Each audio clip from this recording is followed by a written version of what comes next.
The first setting we'll be taking a look at is rendering mode.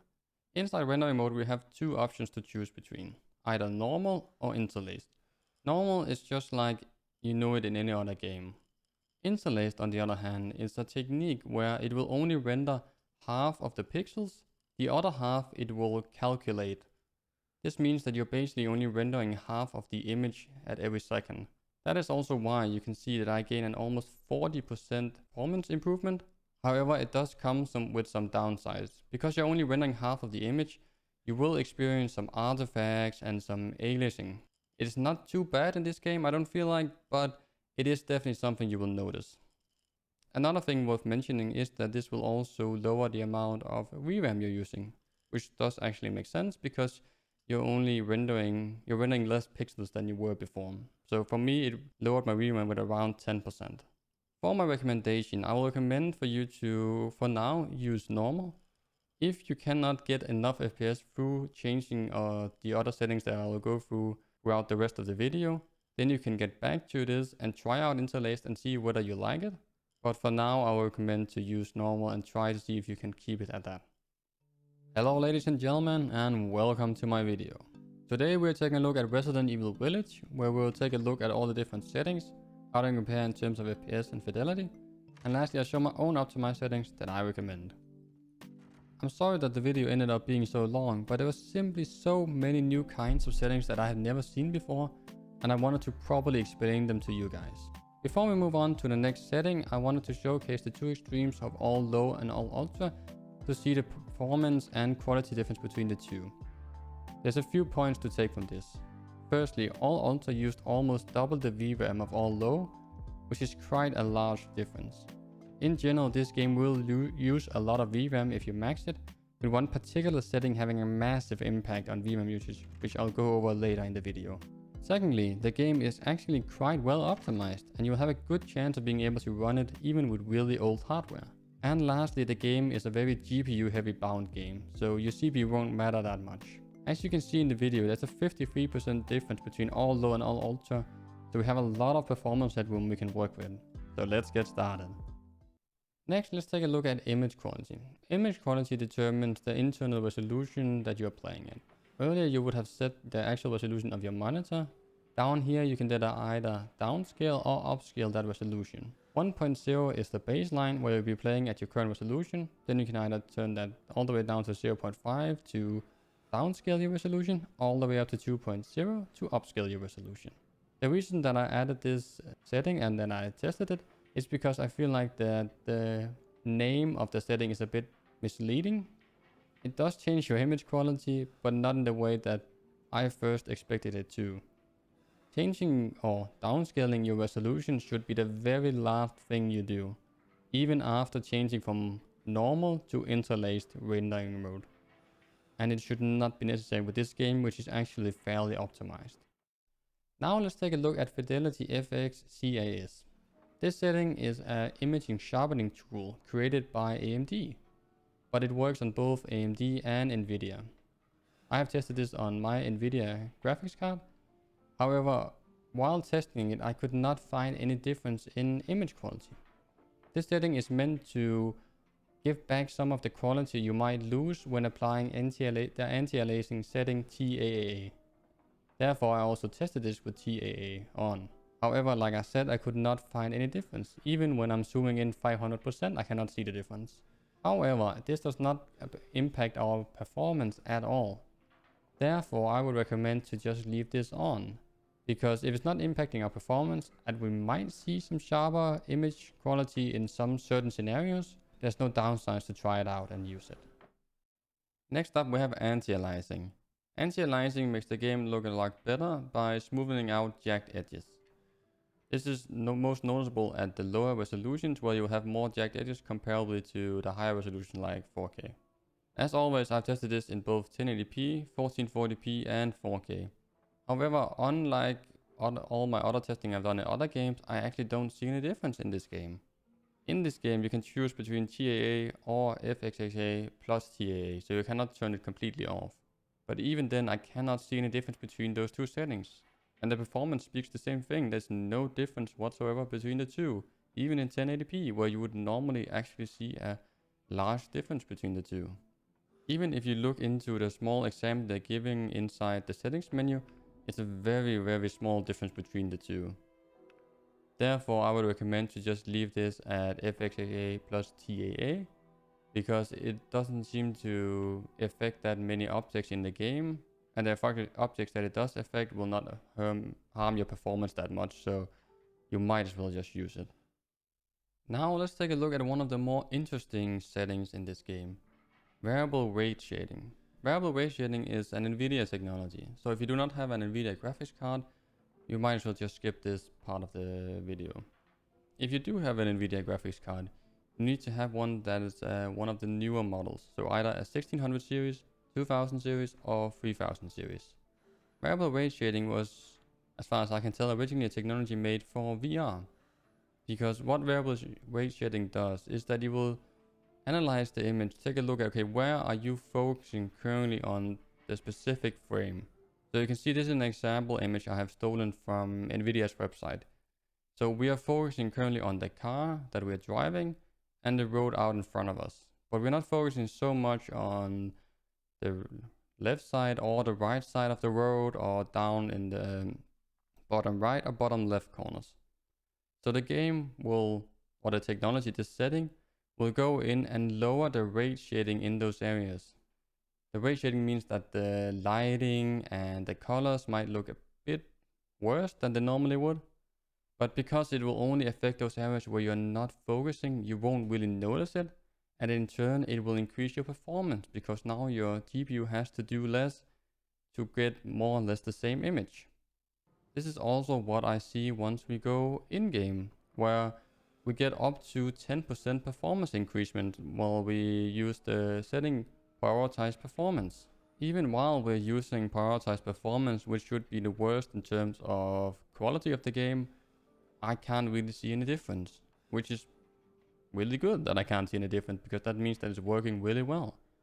As far as I can tell, I don't see really that much of a difference between balanced or prioritized performance. So if you are going to use it, you might as well use prioritized performance and get the full 9 to 10% performance boost. Overall though, a really cool setting and definitely something you should use if you have trouble getting enough FPS in this game. Now let's take a look at texture quality. Texture quality determines the quality of the textures in the game. However, unlike other games, in this game it will only affect a certain amount of different models. So you can see here I have made a run where you have the lowest you can go and the highest you can go inside this setting set up against one another, so you can see the difference. However, what you probably have noticed is there's not that much of a difference, and that's because you need to find those certain models that will actually be impacted by this setting. So if you now take a look at this lamp, you can see there's actually a difference in terms of quality between low and all the way up to high 8 gigabytes. The tipping point for the quality seems to be high 0.5 gigabytes, where it starts to be just as sharp as it will be with high 4 gigabytes or high 8 gigabytes. So going any higher than high 0.5 gigabytes is just because you have the VRAM to do it, and that will enable you to load in the different assets faster. For my recommendation for this setting, I recommend that you set all the other settings first, because this only affects such a small amount of assets inside the game. The other settings are more important. Then once you have set those other settings, you can set this setting as high as your VRAM will allow. So you can set it to match the remaining amount of VRAM you have. However, I do want to recommend to try to aim for at least high 0.5 gigabytes, since this seems to be the tipping point in terms of quality. Another last thing to note is that this will use a lot more VRAM. More than I actually expected when you think about that it only affects such a small amount of assets inside the game. Which is also again why I recommend high 0.5 to aim for that setting, because it doesn't increase your VRAM by as much as the other settings will. Texture filter quality improves the sharpness of textures, especially those viewed at either out in the distance or viewed at an angle. That is also why I chose to focus on the table and the different items on the table in my example here, because that was out in the right corner of the frame I was looking at, and therefore was out in distance and out at an angle.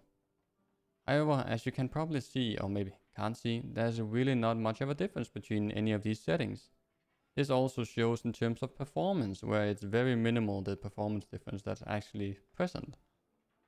I think this is another one of those settings where it will only affect the game in very certain scenarios where you will actually see the difference between the different settings. Like for example, we just saw texture quality where it only affects a certain amount of assets in the game. Therefore, I would recommend to leave this at anisotropic 16x. Based off the different areas I tested, it didn't seem to impact my performance in any way, so you might as well use anisotropic 16x to get that better quality once you actually reach that part of the game where it will actually make a difference or find that certain scenario.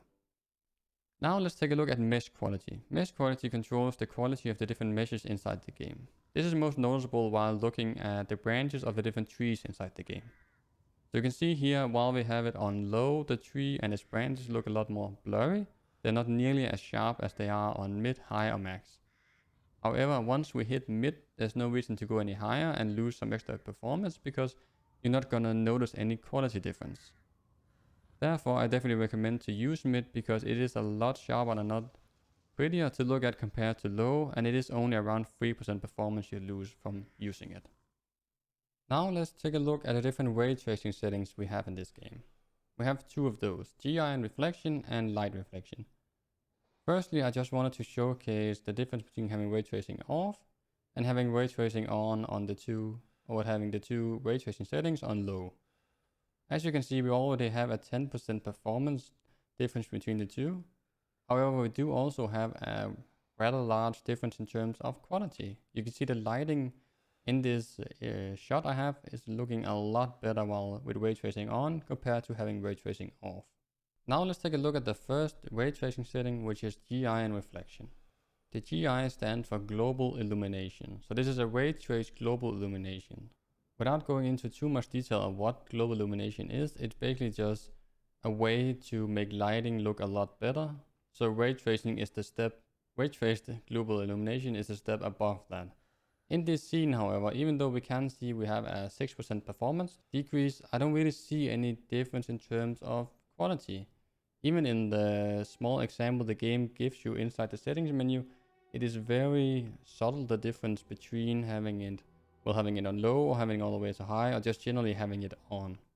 If we then go over to the second ray tracing setting, which is light reflection, this one is a bit easier to showcase in the video.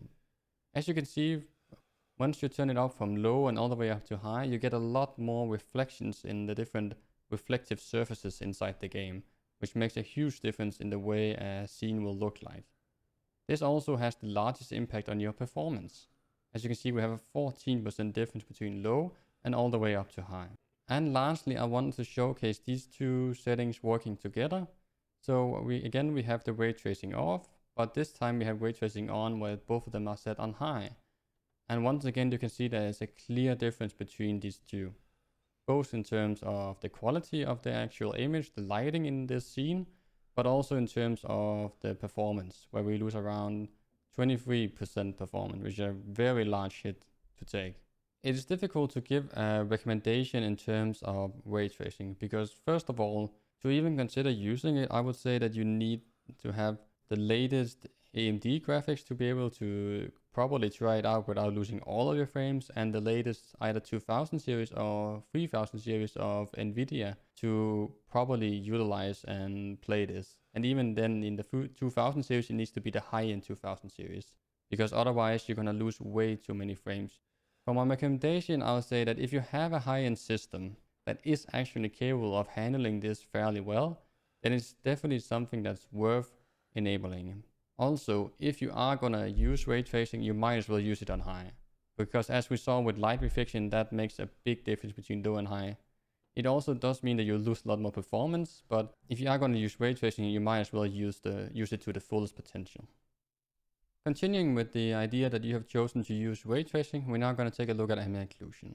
The reason that I say it like that is because in this game, if you have ray tracing on, you're gonna get different options in ambient occlusion compared to if you have ray tracing off. So if you had chosen to take ray tracing off, you can just skip ahead to the next benchmark where I'll take a look at ambient occlusion without ray tracing on. With ray tracing on, however, ambient occlusion only has two options, either off or on. The difference between the two is a very small difference. It is a minimal difference, but it's definitely there.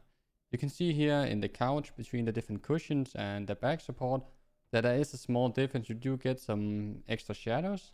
And since this only it doesn't really affect your performance actually, you might as well use it to get some extra nice looking shadows in certain crevices. Now let's take a look at ambient occlusion without ray tracing on. When you do not have ray tracing on, you have three options to choose from. Either having it turn completely off, having SSAO on, or having Fidelity Cacao on.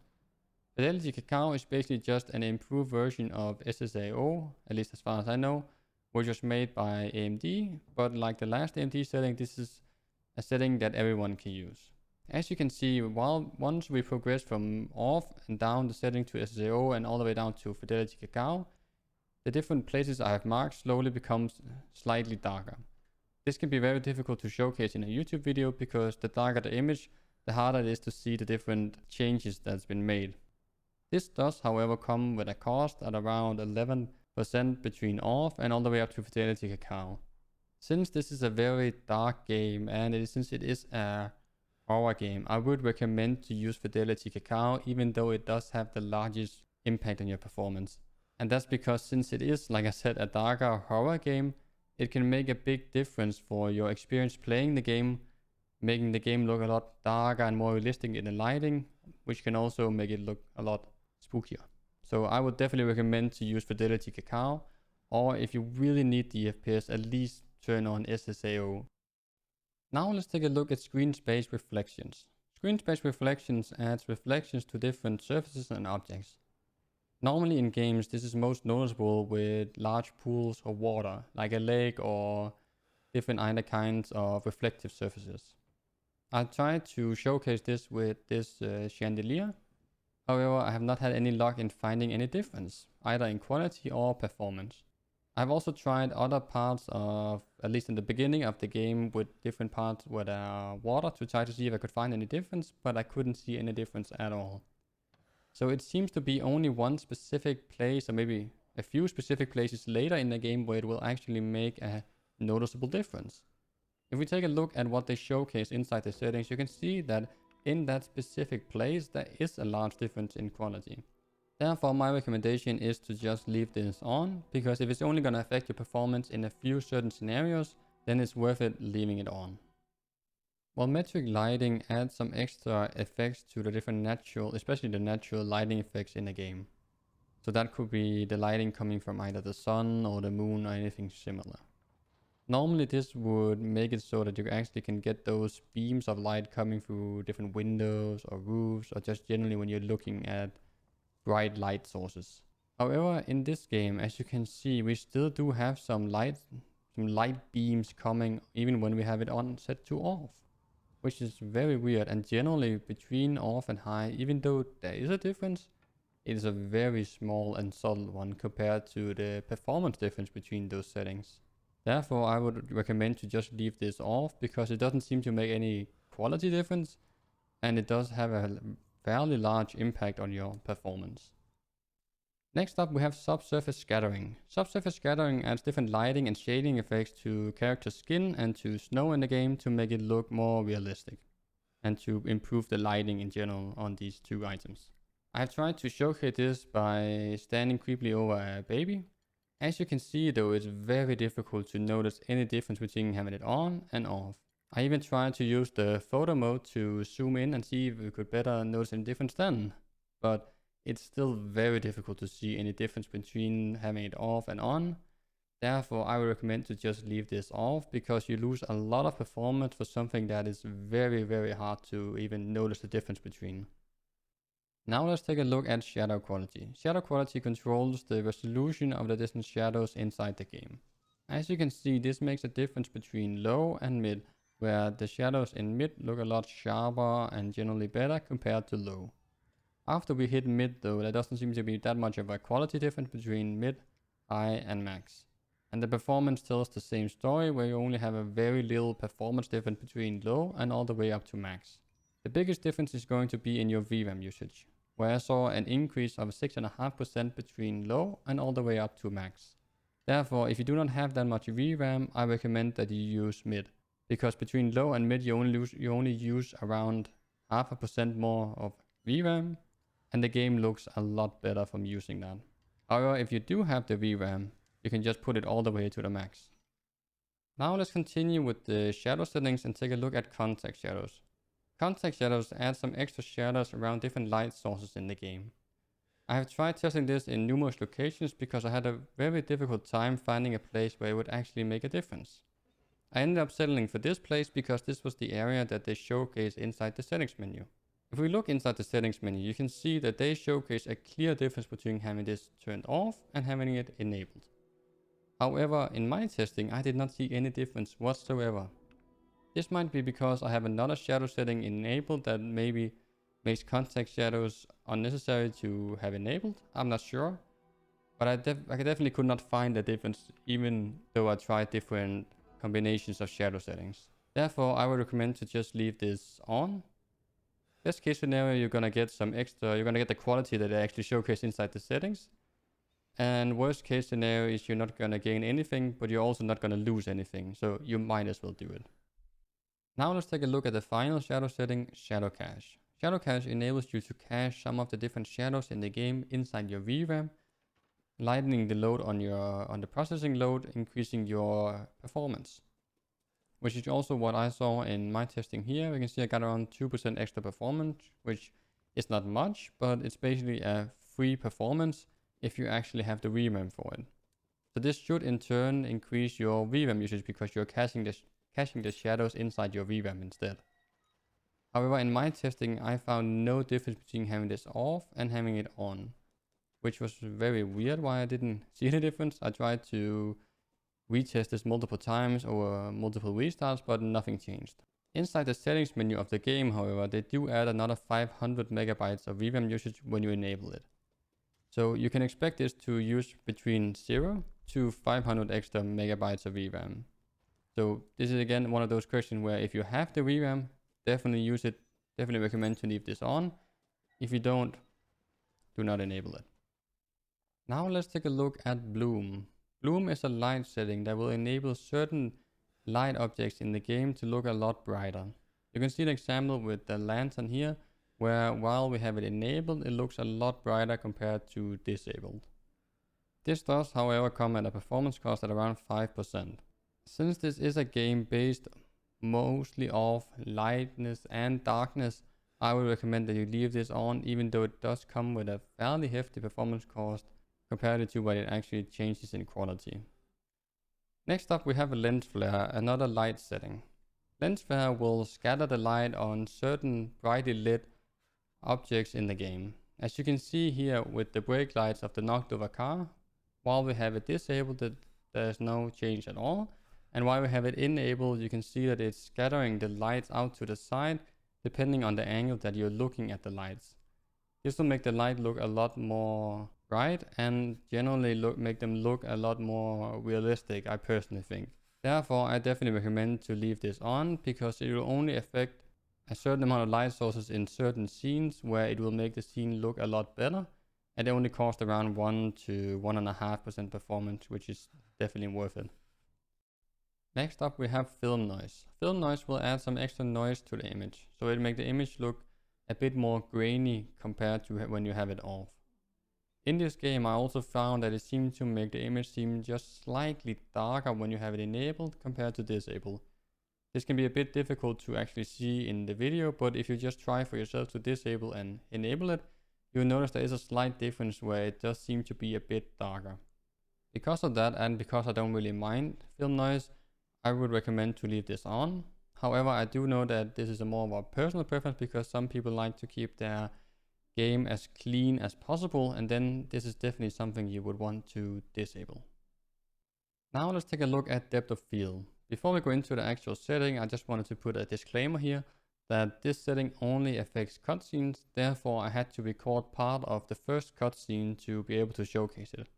I've muted the audio, and like I said, it is the first cutscene, so this shouldn't spoil anything, but I just wanted everyone to be prepared. If they didn't want to see it, they can just listen instead.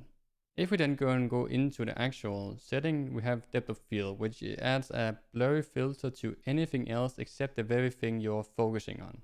And like I said, this only seems to affect cutscenes in this game. where you can see that it adds a blurry filter to everything else except the woman we're looking at. Since this only affects cutscenes, I would recommend to leave this on because I personally like the effect in the cutscenes. However, if you do not like the effects, you can turn it off. Either way, this shouldn't affect performance in all the other normal gameplay. It will only be in the cutscenes. And lastly, we have lens distortion. Lens distortion will distort the image to make it seem like you're viewing it through the lens of a camera. So this is most noticeable on the edges of the frame when you're running around inside the game. In my example, however, I had a very tough time actually showcasing this difference and even seeing it while playing. You can see here in my example, I tried to turn up the gamma to see if we could actually notice any difference, but I still can't see any difference between any of the settings. Therefore, we're going to go into the settings menu and I will show what they have selected as an example of the 3 different settings between off, on, and on plus chromatic aberration. As you can see here, there is a clear difference between the 3 settings. I don't know why I haven't been able to find that anywhere in the game, so far at least. But they definitely show a clear difference between the 3 different options. Since I didn't find any performance difference, this is more of a personal preference. If you would like this kind of a look for the game, then you might as well enable it with chromatic aberration to really enhance the effect. But it's up to you. Here are my own recommended settings, which are based off the recommendations I have made throughout the video. Here it's worth pointing out that I did not use variable weight setting in my recording or testing of my recommended settings, even though I highly recommend to use it. That is because not everyone can use it, and I wanted to showcase the difference in FPS that everyone would be able to get. And here is the live showcase of my recommended settings put together.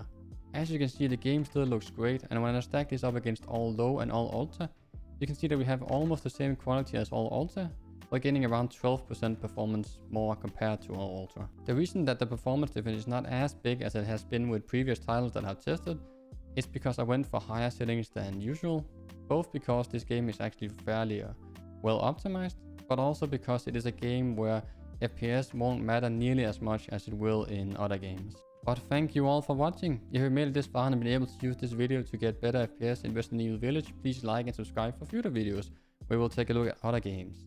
If you have any feedback on the videos or any other tips and tricks to get more FPS in Resident Evil Village, please share them with everyone else in the comments below. If you're interested in these kinds of videos, maybe check out the video I made on Valheim or GTA 5. Have a nice day. Bye bye.